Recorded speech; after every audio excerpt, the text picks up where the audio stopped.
Naglalaganap na po sa Oman ang kultura ng mga taga-Cordillera sa pagkakabuo ng kanilang samahan na inaasahang makatutulong sa turismo ng Pilipinas. Balitang Ox na Ox, hatid ni Rowen Solidilla.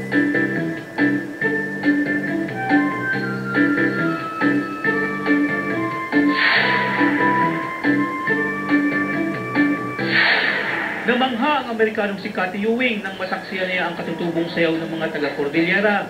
I wasn't really thinking much when I came here about what to expect except to see the dances, and I was so unbelievably impressed with everything. Isa si Ewing sa mga banyagang naimbitahan sa panunumpa ng Tribo Cordillera Oman o TCO, samahan ng mga Pinoy na taga-Cordillera. Tutulong sila na i-promote ang kultura at turismo ng kanilang lugar. Noong una, kami po ay mga parties lang na kundi Christmas party, New Year's party.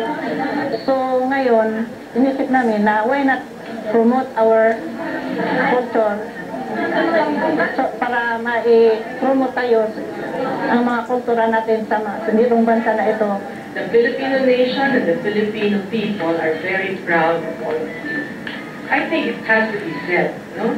And not because of the remittances you bring home.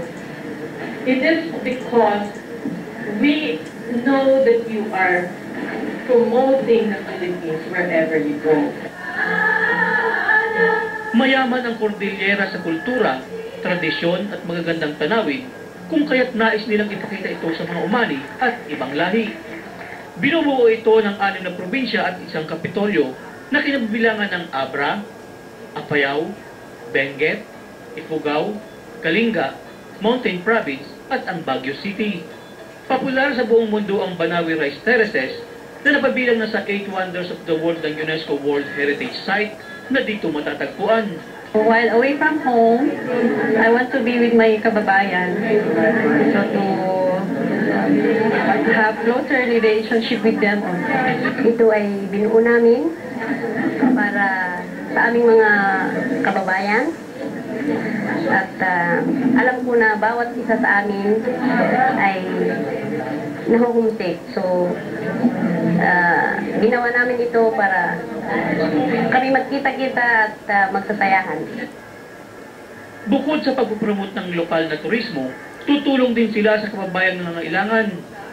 Nananawagan sila sa iba pang mga taga-Cordillera sa Oman na sumali para mas lalo pang mapalakas ang kanilang samahan. Ang plano namin sa grupo para mapalaki ito, mapalawak, maiputak namin yung kultura ng Cordillera. Nagbabalita sa Middle East, Rowen Solidilla, Muscat.